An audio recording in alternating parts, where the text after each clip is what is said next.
Hello everyone. आज की कहानी है शरारतों से मिला सबक। कहानी अगर अच्छी लगे तो लाइक करें, शेयर करें और प्यार भरी कहानी चैनल को सब्सक्राइब करें। पुराने समय की बात है। किसी गांव में सुमित नाम का एक लड़का रहता था। वह बहुत शैतान था। हर दिन उसकी शिकायतें उसके माता पिता को सुनने को मिलती। पिता ने सुमित को विद्यालय भेज दिया, लेकिन उसकी शरारतों से शिक्षक बहुत ही दुखी हो गए। उस पर अपने शिक्षकों की बातों का भी कोई असर नहीं होता था। सुमित कई बार बच्चों की सीट के नीचे चींटियां छोड़ देता, जिससे वे ठीक से पढ़ न पाते। बच्चे उसके डर से उसकी शरारतों के बारे में अपने शिक्षकों से भी शिकायत न करते। एक दिन तंग आकर मास्टर जी ने उसे विद्यालय से निकाल दिया। उस समय में जंगल अधिक थे। चारों ओर पेड़ पौधों की भरमार थी। अब सुमित जंगल में जाकर पेड़ पौधों का ध्यान रखता, पानी देकर सींचता। घर में उसका मन नहीं लगता था। उसकी चिंता में माँ परेशान रहती। सुमित के गांव में एक बूढ़ा आदमी भीख मांगने आता था। वह उसे भी तंग करता। कभी उसका थैला छीनकर उसमें रखी रोटी निकालकर जानवरों को खिला देता, तो कभी बूढ़े आदमी पर पानी डाल देता। लेकिन बूढ़ा उसके गांव में जरूर आता। लोग उससे पूछते कि इतना तंग होने के बाद भी वह इस गांव में भीख मांगने क्यों आता है।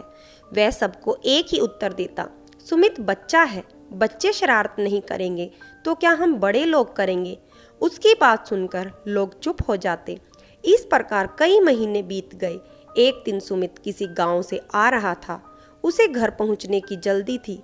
किसी किसान ने अपनी फसल की रक्षा के लिए नागफनी की बाड़ लगा रखी थी। रास्ते में नागफनी के कांटे गिरे हुए थे।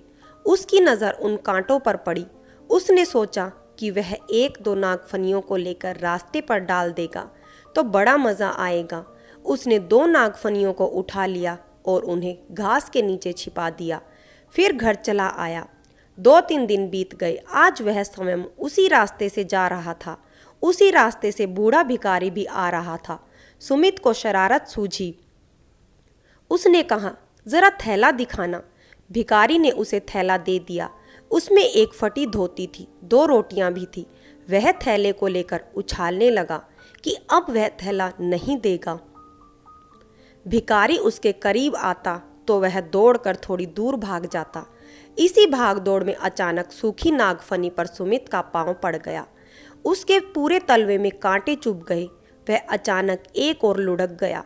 थैला उसके हाथ से छूट गया। भिखारी सुमित के पास आया।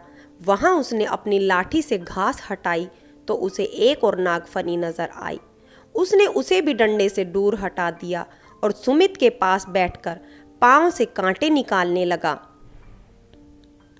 भिखारी ने सुमित के पांव से काफी कांटे निकाल दिए। फिर भी कुछ कांटे उसके पांव में चुभे ही रह गए। भिखारी ने उसे सहारा देकर खड़ा किया। सुमित ने कहा, मैं घर नहीं जाऊंगा। छाया में बैठकर तलवे के सारे कांटे निकालूंगा, तब घर लौटूंगा। भिखारी ने कहा, यदि तुम मेरी झोपड़ी तक चलो तो मैं तलवे के सारे कांटे निकाल दूंगा। ऐसा लेप लगा दूंगा कि तुम्हारा पांव जल्दी ठीक हो जाएगा। सुमित तैयार हो गया। भिखारी उसे अपने कंधे का सहारा देकर झोपड़ी तक ले आया। फर्श पर एक फटी पुरानी दरी और कंबल का टुकड़ा बिछा हुआ था। उसी पर उसने मोहन को लेटाया। पानी गर्म कर उसका पांव धोया।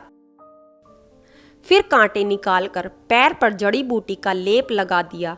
सुमित को लेव से बहुत राहत मिली और वह सो गया।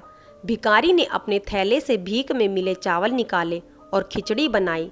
फिर गांव जाकर दूध ले आया। उसने सुमित को खिचड़ी खिलाकर पीने के लिए दूध गर्म करके दिया। सुमित को अब उस भिखारी को बूढ़ा कहने में शर्म आई। उसने भिखारी को दादा कहकर पुकारा। दादा शब्द सुनकर भिखारी की आंखों से आंसू बहने लगे। सुमित ने चकित होकर पूछा, तुम क्यों रो रहे हो?